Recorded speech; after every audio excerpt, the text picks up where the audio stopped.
Sure. I mean, the movie is like kind of semi-autobiographical.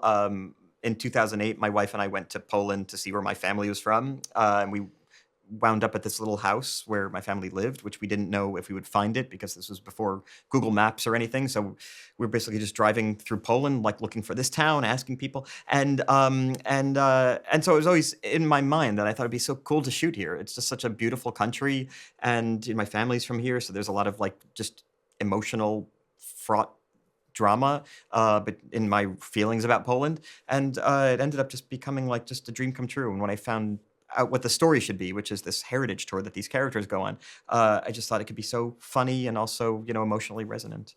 Yeah, it's interesting to try to figure that out after the fact because I can always be very articulate when I know why I'm not right for something or whatever. But when it's something I like, I just went, oh.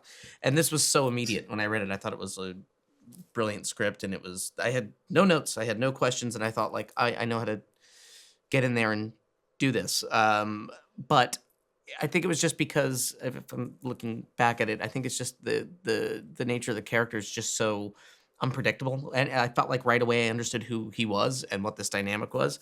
But then he would surprise me with the reaction he would have, or like he really wants to connect with David, but the moment David tries to connect with him, he kind of pushes him away, and it's just not what you'd expect. And I think it was that I wanted to go in there and not overanalyze it, or I just wanted to only know as much as the character would know. And he's the kind of guy who speaks and reacts and feels before he even thinks about anything. And I was like, that's going to be fun to play.